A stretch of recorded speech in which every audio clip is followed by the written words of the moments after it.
Miracles இயற்கையான aroma ஆயில்களை கொண்டு தயாரிக்கப்படுகிறது. தூக்கமின்மை, மன அழுத்தம், எதிர்மறை எண்ணங்கள் போன்ற மனநல பிரச்சனைகள், உடல்வலி, தலைவலி போன்ற உடல்நல பிரச்சனைகள், ஆன்டி ஏஜிங், முடிவுதிர்வு, பொடுகு, வெண்புள்ளி, சரும பிரச்சனைகள் போன்ற அனைத்து பிரச்சனைகளுக்கும் தீர்வளிக்கிறது. Aroma miracles.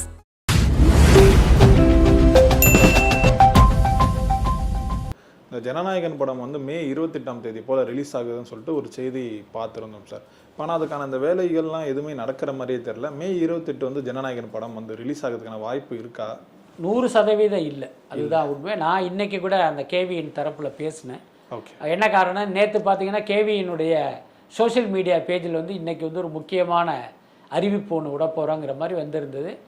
எனக்கு ஒரு டவுட் என்னென்னா, ஒருவேளை ஜனநாயகனுடைய ரிலீஸ் தேதியாக இருக்குமோன்னு நினச்சேன்.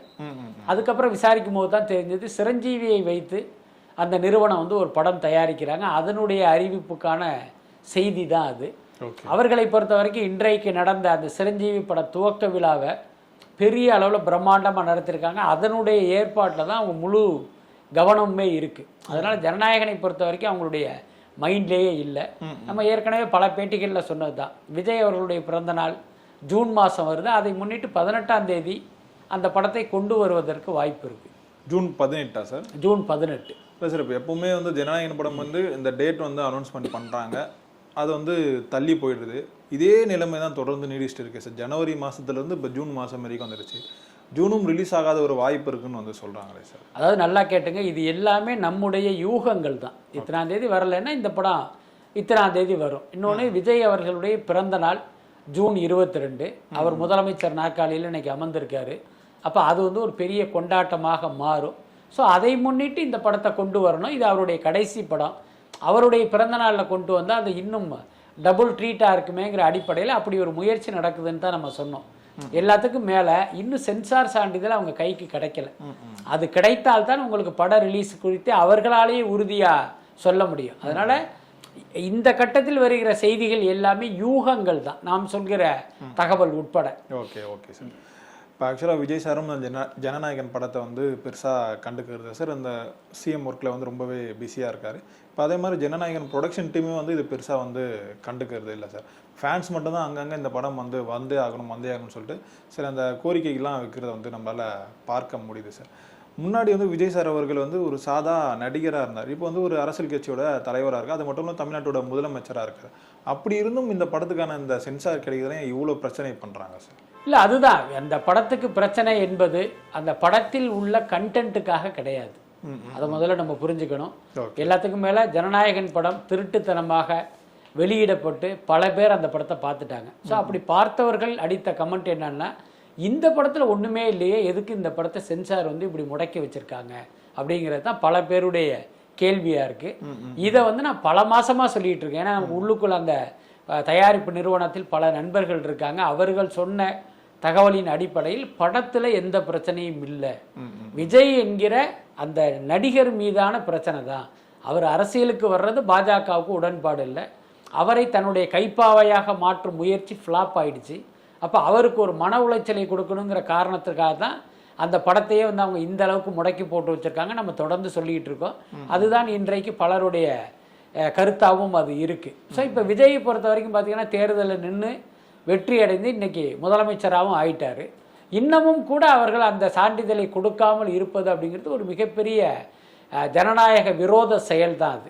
ஆனால் விஜய் வந்து இது குறித்து பேசுறதில்லை, அல்லது தாவேகாவினர் இது குறித்து பேசுறது இல்லைங்கிறதே ஒரு அட்வான்டேஜாக எடுத்துக்கிட்டு சென்சார் வந்து இன்னமும் இப்படிப்பட்ட ஒரு வேலையை பார்க்கறது வந்து நம்ம ஏற்க முடியாது. விஜய் சாரியும் இந்த அளவுக்கு அமைதியாக இருக்காரு சார்.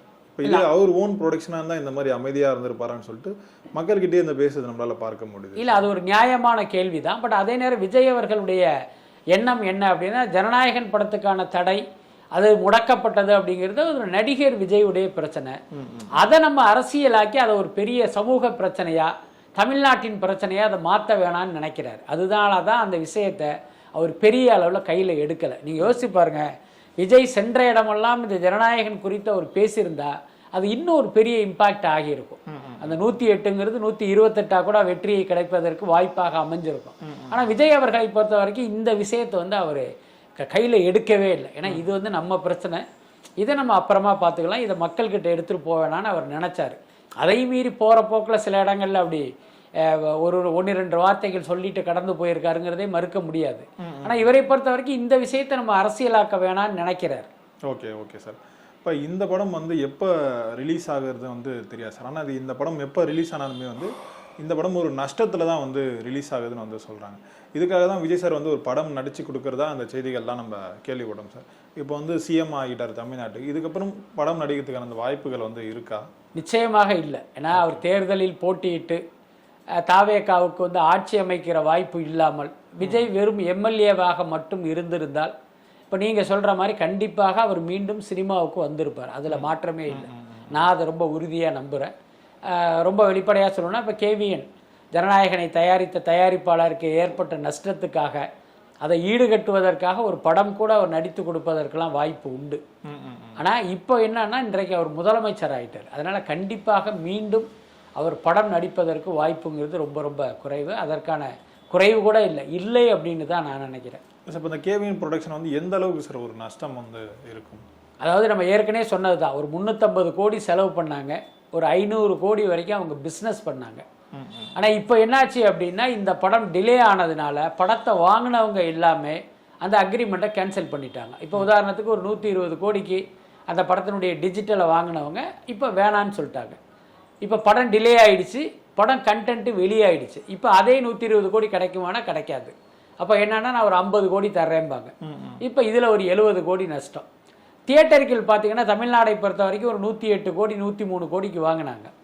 இப்போ அவங்கெல்லாம் என்ன பண்ணுறாங்க, இல்லைங்க எங்களுக்கு அவ்வளோவுக்கு வேணான்றாங்க. இப்போ அதில் ஒரு 50 கோடி நஷ்டமாகும். இப்படி பார்த்தீங்கன்னா ஒரு 200 கோடி இவங்களுக்கு நிச்சயமாக நஷ்டம் ஏற்படும்.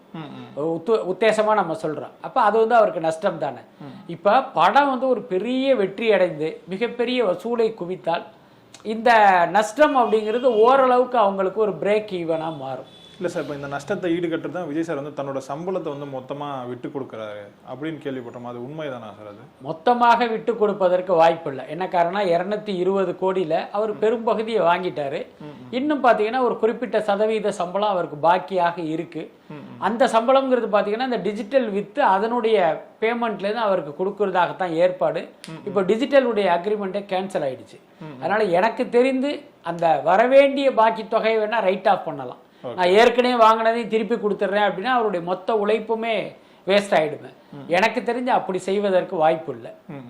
இப்போ விஜய் அவர்களோட அந்த வெற்றியை வந்து அவருடைய தொண்டர்களாக இருக்கட்டும் மக்களும் சரி பயங்கரமாக வந்து செலிப்ரேட் பண்ணாங்க சார். ஆனால் அந்த தியேட்டர் ஓனர்ஸ் இருக்காங்களே சார், அந்த டிஸ்ட்ரிபியூட்டர்ஸ்லாம் வந்து விஜய் சார் வந்து வெற்றி பெற்றது வந்து எங்களுக்கு சந்தோஷம் தான், ஆனால் அவர் வந்து சிஎம் ஆனது எங்களுக்கு பெரிய வருத்தம். ஏன்னா இதுக்கப்புறம் வந்து அவர் வந்து படம் நடிக்க மாட்டார். இந்த காலகட்டத்தில் வந்து தியேட்டருக்கு வரதே மக்கள் வந்து ரேராக தான் வராங்க. அது விஜய் சார் போன்ற படங்களுக்கு தான் வராங்க. அப்படி இருக்கும்போது விஜய் சார் இதுக்கப்புறம் நடிக்காமல் இருக்கிறது வந்து எங்களுக்கு பெரிய ஒரு வருத்தத்தை கொடுக்குதுன்னு வந்து சொல்கிறாங்க சார். இல்லை, அது உண்மைதான், சரியான வாதம். ஆமாம், அதில் எந்த மாற்றமே இல்லை. இன்னும் சொல்லப்போனால் திரையரங்க அதிபர்களுடைய அட்சய பாத்திரம் வந்து விஜய் படங்கள் தான். ஏன்னா அந்த அளவுக்கு அது வந்து ஒரு மிகப்பெரிய செலிப்ரேஷனாக இருக்கும் ஒவ்வொரு படமும். அதாவது விஜயினுடைய படம் வரும்போதெல்லாம் நீங்கள் கவனிச்சிங்கன்னா தெரியும், படம் நல்லாவே இல்லை, படம் பயங்கர மொக்க அப்படிங்கிற விமர்சனம் தான் வரும். அது பீஸ்டாக இருக்கட்டும், கோட்டா இருக்கட்டும், வாரிசாக இருக்கட்டும். விஜயினுடைய கடந்த 10 வருடங்களாக அவர் நடிக்கிற எல்லா படங்களுக்கும் நெகட்டிவ் விமர்சனம் தான் அதிகமாக வரும். ஆனாலும் அந்த படம் பார்த்தீங்கன்னா கலெக்ஷனில் வந்து ஒரு பெரிய பெஞ்ச் மார்க்கே கிரியேட் பண்ணும். அதோட அர்த்தம் என்னன்னு, நீ என்ன வேணாலும் சொல்லிட்டு போ, நாங்கள் வந்து அந்த படத்தை ஒரு தடவை பார்த்துருவோம் அப்படின்னு அப்படி குடும்பமாக அவருடைய படத்தை வந்து பார்க்க வருவாங்க. ஸோ அப்படித்தான் விஜய் படங்கள்ங்கிறதே ஒரு பாக்ஸ் ஆஃபீஸுக்குள்ள ஒரு பெரிய நம்பரை வந்து கிரியேட் பண்ணும், ஒரு மேஜிக்கை வந்து கிரியேட் பண்ணும். அது திரையரங்க அதிபர்களுக்கு வந்து ஒரு பெரிய வரப்பிரசாதம். திரையரங்க அதிபர்கள் பார்த்தீங்கன்னா அந்த விஜய் படத்தை வெளியிட்டு அந்த லாபத்திலேயே ஒரு புது தியேட்டருக்கான ஒரு இன்வெஸ்ட்மெண்ட்டை துவக்குவாங்க. ஒரு இடம் வாங்குறது, ஒரு தியேட்டர் லீஸுக்கு எடுக்கிறது. ஸோ அந்த அளவுக்கு அவங்களுக்கு வந்து ஒரு பெரிய வருமானத்தை கொடுத்தது விஜய் படங்கள் தான். இன்னைக்கு அவர் சினிமா விட்டு வந்து அரசியலுக்கு போனதுங்கிறது அவங்களுக்கு ஒரு பெரிய இழப்பு தானே. அதே நேரம் விஜயினுடைய இடத்தை எதிர்காலத்தில் வேற யாரோ ஒருத்தர் வந்து ஃபில்லப் பண்ணுவார். அது எப்போன்னு தெரியாது, யாருன்னு தெரியாது. அப்ப இந்த இடைப்பட்ட காலங்கிறது அவங்களுக்கு நஷ்டம் தானே.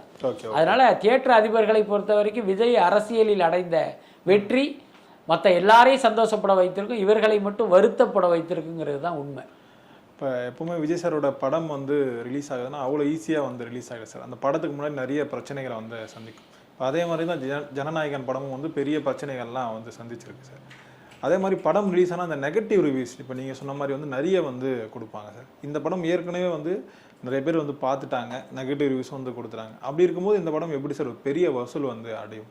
இல்லை, அது வந்து கொஞ்சம் சாத்திய குறைவு உண்டு, அதில் எந்த மாற்றமும் இல்லை. நீங்கள் சொன்ன மாதிரி பல பேர் அந்த படத்தை பார்த்துட்டாங்க. ஓகே. ஆனால் அதை பார்த்த விஷயத்தை யாரும் வெளிப்படையாக ஒரு ரிவ்யூவாக போடலை. என்ன காரணம்? அப்படி போட்டால் அது அவர்களுக்கே ஆபத்தாயிடும். எப்படி இந்த கண்டென்ட்டை பார்த்தேன், எங்கே பார்த்தேன் அப்படின்னு ஒரு போலீஸ் வந்தால் அவங்களுக்கு பெரிய சிக்கலாயிடும். அதனாலேயே பல பேர் வந்து அதை வெளிப்படையாக சொல்லாமல் இருக்காங்க. பட் நான் ஏற்கனவே சொன்ன மாதிரி அது நல்லா இருக்கோ நல்லா இல்லையோ படத்தை பாதி பேர் பார்த்துட்டாங்க. அப்போ இந்த படம் திரையரங்குக்கு வரும்போது பார்த்தீங்கன்னா அந்த வழக்கமாக விஜய் படத்துக்கு இருக்கிற அந்த ஒரு பெரிய ஓப்பனிங்கும் அந்த க்ரௌடும் இந்த படத்துக்கு இருப்பதற்கான வாய்ப்புங்கிறது ரொம்ப ரொம்ப குறைவு. அதுவும் பார்த்தீங்கன்னா இந்த திருட்டுத்தனமாக அந்த பைரசி கண்டென்ட் வெளியாகும் போது அந்த பிரிண்ட்டுங்கிறது பார்த்தீங்கன்னா ரொம்ப மங்களாக இருக்கும், தெளிவில்லாமல் இருக்கும். ஆனால் ஜனநாயகனை பொறுத்த வரைக்கும் ஒரு 4K இதில் வந்து அது வெளியானது. அதனால் கிட்டத்தட்ட ஒரு திரையரங்கில் பார்த்த அனுபவத்தை அந்த திருட்டுத்தனமாக பார்க்கும் போதே மக்கள் வந்து அனுபவிச்சிட்டாங்க. அதனால் அப்படி ஒரு சிக்கல் இருக்குங்கிறத நம்ம மறுக்க முடியாது. எப்பவுமே விஜய் சாரோட படங்களுக்கு வந்து அந்த நெகட்டிவ் ரிவ்யூஸ் வருது சார். அப்படி இருக்கும் எப்படி பெரிய அளவில் வந்து கலெக்ஷன் வந்து வருது? ஏன்னா இப்போ வரைக்குமே விஜய் சார் தான் வந்து பாக்ஸ் ஆஃபீஸ் கிங்குன்னு வந்து சொல்கிறாங்க. ஒரு பக்கம் வந்து இந்த ஃபேக் கலெக்ஷனில் கொடுக்குறதுலும் விஜய் சார் தான் கிங்குன்னு வந்து சொல்கிறாங்க. இந்த விஷயத்தை நீங்கள் எப்படி சார் பார்க்குறீங்க? அதாவது விஜய் படத்தை பொறுத்த வரைக்கும் ஃபேக் கலெக்ஷனுங்கிறத நான் ஒத்துக்க மாட்டேன். உங்களுக்கு தெரியும், இங்கே நிறைய ஜேர்னலிஸ்ட் இருந்தாலும் என்னை போன்ற வெகு சிலர் தான் அந்த கலெக்ஷன் குறித்த டேட்டாவெல்லாம் வந்து தேடி தேடி வந்து கலெக்ட் பண்ணுவோம். நம்மை பொறுத்த வரைக்கும் ஒரு உண்மையான டேட்டாவை மக்களுக்கு கொடுக்கணும் அப்படிங்கிற அந்த எண்ணத்தில் தான் நம்ம அதை தொடர்ந்து பண்ணிக்கிட்டு இருக்கோம். அப்படி பல தரப்பினரிடம் பேசுவோம். சும்மா போய் ஒருத்தர்கிட்ட மட்டும் நம்ம டேட்டாவை கேட்டு ஒரு வீடியோவை போட்டுட்டு போகிறதில்ல. பல பேர்கிட்ட கேட்போம். விநியோகஸ்தர், மீடியேட்டர், தியேட்டருக்காரங்க, வேறு ப்ரொடியூசர், இந்த மாதிரி பல இடங்களில் திரட்டும் போது பார்த்திங்கன்னா இந்த நம்பர் அப்படிங்கிறது அப்படி ஏறக்குறைய ஒன்றா இருக்கும். அதனால் இந்த நம்பர்கள் எல்லாமே போலியானதோ மிகைப்படுத்தப்பட்டதோ கிடையாது. விஜயினுடைய வசூல் அப்படிங்கிறது ரொம்ப ரொம்ப உண்மையானது, அதில் எந்த மாற்றமே இல்லை. அதுக்கடுத்து அவர் படங்கள் குறித்து இந்த நெகட்டிவ் ரிவ்யூ வருவதற்கு காரணம் என்னென்னா அந்த விஜய் இருந்த அந்த உயரம் தான். அது பல பேருக்கு வைத்தறிச்சலை ஏற்படுத்தியிருக்கும். அதுக்கப்புறம் பல நடிகர்களுடைய ரசிகர்களும் இங்கே இருக்காங்க. அவர்களுக்கு விஜயினுடைய வெற்றிங்கிறது ஒரு என்ன சொல்கிறது, ஒரு காழ்ப்புணர்ச்சியை உண்டாக்குகிற ஒரு வெற்றியாக மாறிடுறதுனால அவர்கள் எல்லாமே சேர்ந்து கூட அந்த நெகட்டிவான ஒரு பிரச்சாரத்தை வந்து முன்னெடுப்பாங்க. பட் ஆனால் விஜய்க்கு இருக்கிற ஒரு பெரிய ப்ளஸ் என்ன அப்படின்னா, ஊரே சேர்ந்து அந்த படத்தை கழுவி ஊற்றினாலும் அந்த காதில் வாங்கி இந்த காதில் விட்டுட்டு நான் போய் அந்த படத்தை பார்க்குறேன் அப்படின்னு ஒரு நம்பிக்கையோடு கிளம்பி போவாங்க. ஸோ அந்த ஒரு நம்பிக்கையை விஜய் வந்து மக்கள் மத்தியில் ஏற்படுத்தியிருக்கார். அதனால தான் எவ்வளோ பெரிய நெகட்டிவ் விமர்சனம் வந்தாலும் அந்த படத்தினுடைய கலெக்ஷனில் வந்து எந்த சிக்கலுமே இருக்காது. அதுக்கு ஒரு பெரிய உதாரணம் பீஸ்ட் படம் தான். அந்த பீஸ்ட் படம் வரும்போது பார்த்தீங்கன்னா அந்த படத்துக்கு பயங்கரமான நெகட்டிவான ரிவ்யூ. இந்த படத்துக்கு போகவே போகாதீங்கிற மாதிரிலாம் ரிவ்யூக்கள் வந்தது. அதையும் தாண்டி வந்து அந்த பீஸ்ட் படம் வந்து ஒரு பெரிய அளவில் கலெக்ட் பண்ணிச்சு.